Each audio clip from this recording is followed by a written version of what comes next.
ಅದನ್ನ self value ಜೊತೆಗೆ self respect ಕೂಡ ಬರುತ್ತೆ. ಡೆಟರ್ಮಿನೇಷನ್ ಮಕ್ಕಳಿಗೆ ಪ್ರತಿಯೊಂದು ಕಾರ್ಯದಲ್ಲಿ ಡೆಟರ್ಮಿನೇಷನ್ ಇದ್ರೆ ಮಾತ್ರ ಇವತ್ತು ಏನಾದ್ರು ಎಕ್ಸಾಮ್ ಅಲ್ಲಿ ಕಾಲೇಜು ಬರೀ ಡಿಗ್ರಿ ಕೊಡ್ತಾರೆ, ತಮಗೆ ಗೊತ್ತಿರ್ತಕ್ಕಂಥ ಜ್ಞಾನವನ್ನ ಹಂಚ್ಕೊಳ್ತಾರೆ. ಆದ್ರೆ ಆ ಜ್ಞಾನದ ಸ್ಥಿತಿಯನ್ನು ಪಡ್ಕೊಳ್ಳೋದು ಯಾಕೆ ಕರ್ತವ್ಯ ಈ ಸಮಾಜದಲ್ಲಿ? ಸ್ಟೂಡೆಂಟ್ ಆದವರ ಕರ್ತವ್ಯ.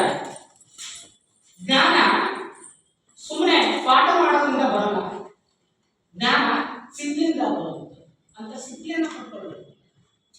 ಮತ್ತೆ ನನಗೆ ಅನಿಸಿದ್ದು ಯುನಿಕ್ನೆಸ್ ಅಂತ ಅಂದ್ರೆ ಏನಂದ್ರೆ ಹಲವರಲ್ಲಿ ಕೇವಲವಾಗಿ ಬದುಕುವುದಿಲ್ಲ,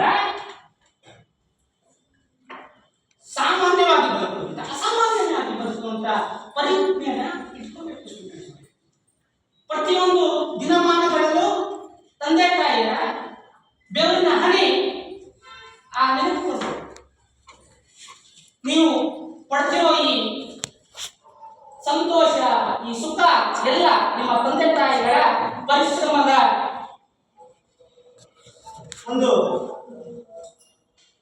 ಕಠಿಣ ಪರಿಶ್ರಮ ಹೊರತು ನಿಮ್ಮ ಸಾಧನೆ ಏನೂ ಇಲ್ಲ. ಬದುಕಿನ ಆಚೆಗೂ ಈ ಬದುಕಿನ ಆಚೆಗೂ ಇನ್ನೊಂದು ಬದುಕಿದೆ, ಅದೇನು? ಆತ್ಮಗೌರವ. ಆ ಆತ್ಮಗೌರವನ ನೀವು ಉಳಿಸಿಕೊಳ್ಳುವ ನಿಟ್ಟಿನಲ್ಲಿ ಉನ್ನತವಾದ ಶಿಕ್ಷಣವನ್ನ ಪೋಸ್ಟ್ ಗ್ರಾಜುಯೇಷನ್ ಪಡ್ಕೊಳ್ಳುವಂತ ನಿಟ್ಟಿನಲ್ಲಿ ನಮ್ಮ ಮುಂದಿನ ಗುರಿಗಳು ಹೇಗಿರಬೇಕು ಅಂದ್ರೆ ನಮ್ಮ ಹಿಂದಿನ ಬದುಕನ್ನ ಮರೆಮಾಚುವಂತಿರಬೇಕು. ಮುಂದಿನ ಗುರಿಗಳು ಅಷ್ಟು ಮಟ್ಟಿಗೆ ನಿಮ್ಮ ಗುರಿಗಳು ಸಫಲತೆಯಿಂದ ಹೊಂದಿವೆ.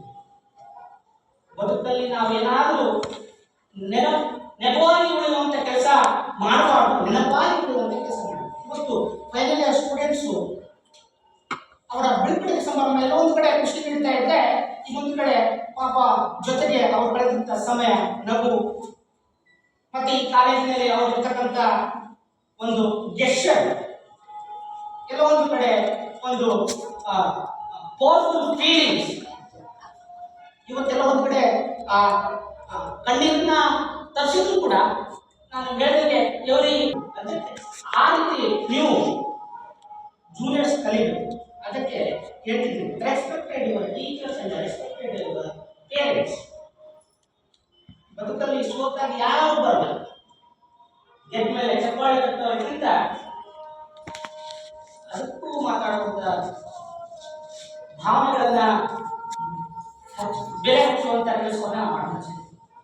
ದಯವಿಟ್ಟು ನೀವು ನಿಮ್ಮ ತಂದೆ ತಾಯಿಗೆ ಬೆಲೆ ಕೊಡಿ, ಸಮಾಜಕ್ಕೆ ಏನಾದರೂ ಕೊಡುಗೆ ಕೊಡಿ ಅಂತ ಹೇಳ್ತಾ ನನ್ನ ಈ ಎರಡು ಮಾತುಗಳನ್ನು ಮುಗಿಸ್ತೀನಿ.